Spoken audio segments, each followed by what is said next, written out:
പല വിദ്യാർത്ഥികളും പരാതി പറയുന്ന ഒരു വിഷയമാണ്. വളരെ കഷ്ടപ്പെട്ട് ഞാൻ പഠിച്ചു ഉസ്താദേ, പക്ഷെ പരീക്ഷാ ഹാളിലെത്തി പെട്ടെന്നൊരു പേടി കയറി വരികയും പഠിച്ചതൊന്നും ഓർമ്മയില്ലാതെ വരികയും എഴുതാൻ കഴിയാതെ വളരെ പ്രയാസപ്പെടുകയും ചെയ്യുകയാണ് ഉസ്താദേ. ഇതിനെന്താണ് പരിഹാരം? എൻ്റെ പൊന്നു വിദ്യാർത്ഥികളോട് ഓർമ്മപ്പെടുത്താനുള്ളത്, സുബഹി നിസ്കാരം നിങ്ങൾ ഖളാ ആക്കരുത്. കൂട്ടത്തിൽ ഞാനൊരു ദുആ നിങ്ങൾക്ക് പഠിപ്പിച്ചു തരാം, ഒരു ദിക്ർ നിങ്ങൾക്ക് പഠിപ്പിച്ചു തരാം. ഇത് നിങ്ങൾ 53 പ്രാവശ്യം ചൊല്ലിയിട്ട് പരീക്ഷയ്ക്ക് പോയി നോക്കൂ. അള്ളാഹുവിൻ്റെ തൗഫീഖോടുകൂടെ നിങ്ങൾക്ക് റാഹത്തായിട്ട് പരീക്ഷ എഴുതാം. പഠിച്ചതൊന്നും മറന്നു പോകാതെ വൃത്തിയിൽ പരീക്ഷ എഴുതി തിരിച്ചു വരാൻ പറ്റും. അള്ളാഹു തൗഫീഖ് നൽകട്ടെ. പലവിധ പരീക്ഷകൾ എഴുതുന്ന ആളുകളുണ്ട്. അള്ളാഹു എല്ലാവർക്കും ഉന്നതമായ വിജയം പ്രദാനം ചെയ്യട്ടെ. ആമീൻ യാ റബ്ബൽ ആലമീൻ. ദുആ ഇതാണ്, ലാ തഖഫ് ഇന്നക അൻതൽ അഅല. ഞാൻ ഇവിടെ സ്ക്രീനിൽ കൊടുക്കുന്നുണ്ട്.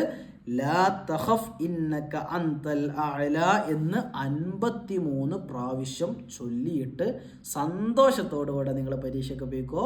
അള്ളാഹു നിങ്ങൾക്ക് ഉന്നതമായ വിജയം നൽകും. അള്ളാഹു തൗഫീഖ് നൽകട്ടെ. ആമീൻ യാ റബ്ബൽ ആലമീൻ.